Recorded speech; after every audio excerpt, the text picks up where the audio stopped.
The Baltimore Ravens will go forward this weekend with Tyler Huntley as the starting quarterback. Lamar Jackson will miss his fourth straight game with an ankle injury.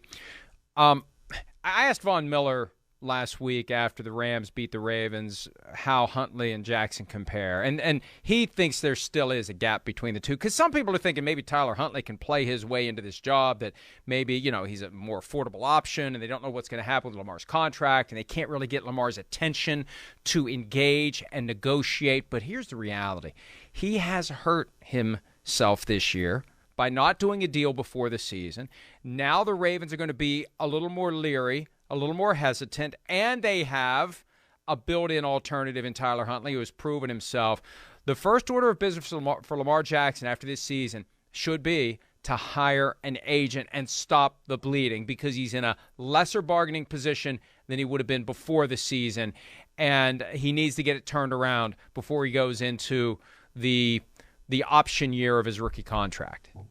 Well, the other thing, too, is that at this point, I'm just not necessarily certain that I'd pay Lamar Jackson $40 million a year, right? And I don't think that means Baltimore doesn't want Lamar Jackson. Lamar Jackson's a great player. When you see him play, he is a great player, but he was not great over the last few weeks of the year. I mean, his last few starts, we just did not see the same kind of quality player that I think we've all come to expect from Lamar Jackson. I mean, you think about it, in his last 7 starts, completion rate 62%, threw 8 touchdowns to 10 interceptions, also took 25 sacks. And even though he rushed for 426 yards, it's 5.5 yards a carry. And when he was the MVP, he was at 6.9. Right? So you can't say the performance hasn't dipped. And I think that when you're talking about maximizing value as a player, that's what you always want to do.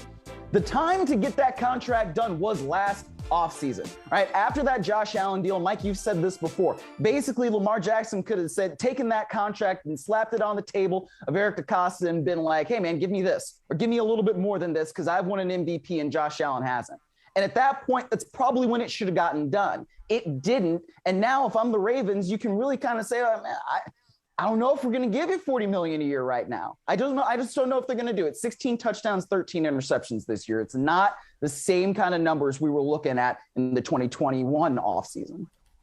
And I think all the way back to week 1, the Sunday Splash report from Shefty, that goofy myth-making with Lamar Jackson. He's so locked into football, he won't negotiate his contract. He's not thinking about his contract. Well, all the more reason to hire an agent. That's right. Why you do it, right?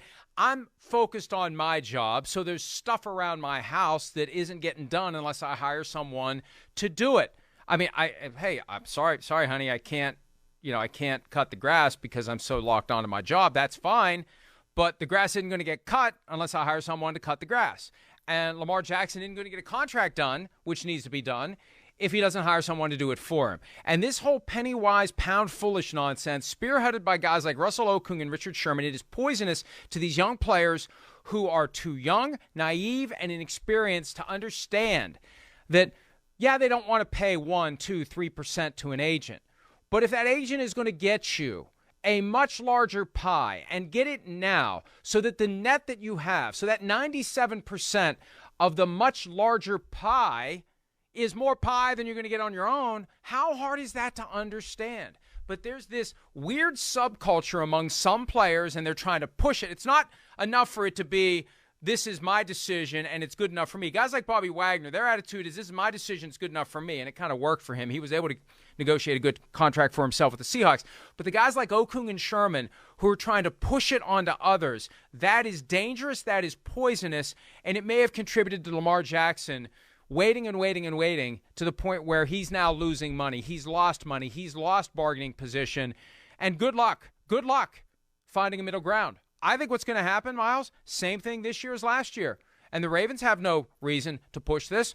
Go ahead, $18.8 million for 2022, and who knows what happens in 2023, especially if Lamar Jackson doesn't have a better 2022 than he had 2021, and if he gets injured more and Tyler Huntley develops more. It sounds like a hot take. There is a way these dominoes fall where the Ravens just say, Lamar, you're a free agent, and we've got Tyler Huntley. There is, yeah. I mean, like that's still, another year down the line. But I think that there is definitely a scenario in which that happens, especially if Lamar Jackson does not have a bounce back season next year. But I really don't think that Baltimore is just keen on saying like, yeah, and Lamar stinks now. We're just going to get rid of him. Like, I don't feel that way at all. And I don't think that that's the way, from everything that they've ever said, it doesn't seem like that's how they feel. It really seemed to me like last year, they felt like at some point in the offseason, there was going to be a good negotiation and they would get a contract done. I mean, I remember hearing DaCosta and Harbaugh both talk about how they love Lamar Jackson. They want Lamar Jackson to be a Raven for the long term, but it just didn't happen. And I think what you're saying about, how they weren't able to really get Lamar Jackson's attention and get him in the room and, make sure that that thing got done. That's kind of where, if there is a disconnect, and I hesitate to use that word, like if there's a real reason why it didn't get done, then that's kind of why, I guess I would say. But I don't think that means they're going to push him out the door. I mean, obviously, the better Lamar Jackson plays, the better it is for the Baltimore Ravens, because it means that they're closer to competing for a championship. But when you look at the performance over the back half of the games that he played this year, Lamar Jackson did not get it done at a level where you'd say, yes, it's a no-brainer that you give him $40 million plus a year for a long-term deal. Just more awkward for everyone involved when you don't have an agent to be the go-between, so conversations can happen. Tough things sometimes need to be said. It's a very, very difficult spot for the Ravens to be in, and they haven't been able to move this thing off of square one. Hi, I'm Mike Tirico, and thanks for watching.